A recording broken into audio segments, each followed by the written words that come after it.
Suddenly, the jeep screeched to a halt with a massive jolt. A deathly silence fell over the mountain trail ahead, and the headlights were still frantically searching the rocky, dark path. Ahmed slammed the steering wheel in anger and stepped out, opening the door.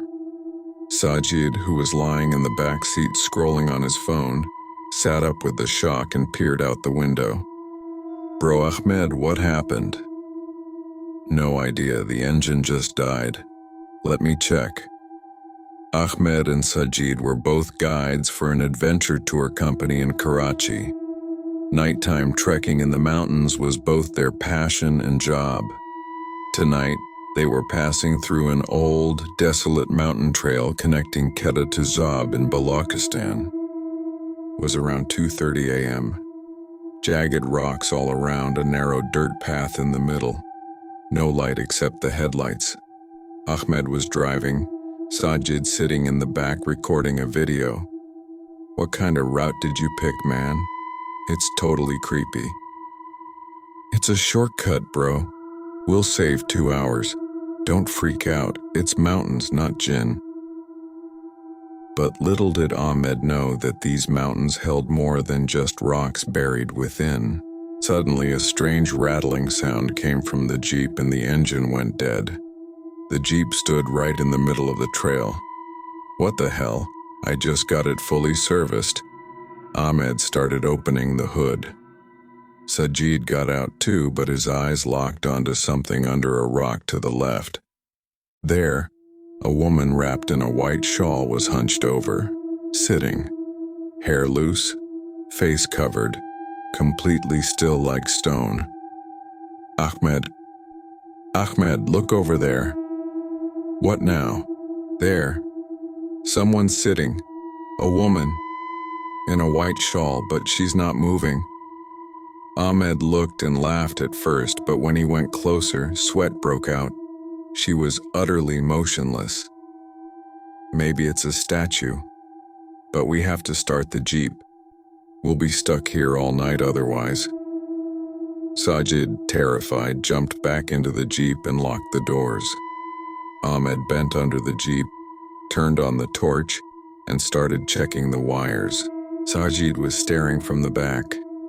Then she moved.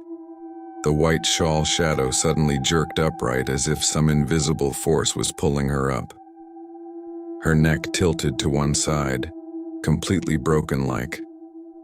Her movements were unnatural. Sajid's breath stopped. Then she lifted her face. Black scattered hair hanging over her face. Her face wasn't visible, and she began slowly walking toward the jeep. No sound, just a faint clinking of feet on stones. Each step closer. Sajid's eyes stayed wide open. Suddenly, the woman looked straight at him, as if her eyes pierced into Sajid's heart, and then she sped up. Sajid tried to honk with trembling hands, but his fingers went numb. Finally, he screamed, "Ahmed! She's coming!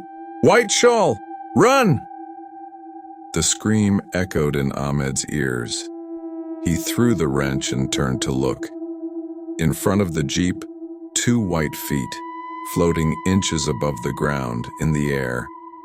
And she was bending forward, advancing. Ahmed's heart pounded. But starting the jeep was critical. The shadow was now just 10 steps away, floating in the air. Ahmed tightened the last screw and slid out. "Sajid, turn the key." Sajid turned the key with shaking fingers. The engine jerked, smoked, and then roared to life with a loud sound. Ahmed ran, opened the door, and threw himself inside. Right in front, the woman was there, charred face, empty eyes, blood drops from her hair. Sajid slammed the gear and floored the accelerator. The jeep surged forward. It felt like they had escaped. Ahmed looked back. The woman stood on the trail, glaring. Suddenly, her neck twisted backward. In 2 seconds, she vanished. But as they turned the next bend, the same woman was standing there again, same spot, same pose. Bro, what is happening? The trail was repeating. Same bend, same rock, same woman, no signal on the phones. Next time she was running. Feet on the ground, Ahmed pulled the handbrake. The Jeep stopped. Nothing in front, but red drops fell on the windshield. Blood. Up top, heavy thuds on the roof. Someone was bending down, looking in. Ahmed closed his eyes. Ya Allah, help! Ya Rasul Allah! Sajid started reciting, Subhanallah. Suddenly, thud. As if someone had jumped off, Sajid started the Jeep. They moved forward. But then Ahmed remembered his grandfather's words. If the path leads you astray, burn a black goat's tooth, red thread and cloves and say, take what you want, but clear the way. In the headlights, an old grave appeared. Stop here. Sajid stopped the Jeep.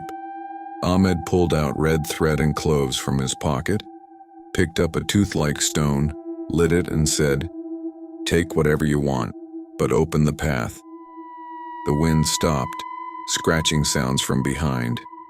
Ahmed ran, climbed into the Jeep, looked back. The same woman, charred face, black eyes, blood dripping from her hair.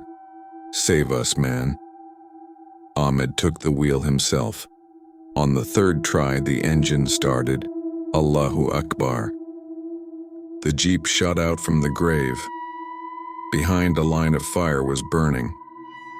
The woman stood there, blocked. The next morning, while drinking tea in a small village, they asked an old man, any woman on that trail? The old man paused, then said, 50 years ago, a bride was burned for dowry and buried right here. She comes in a white shawl.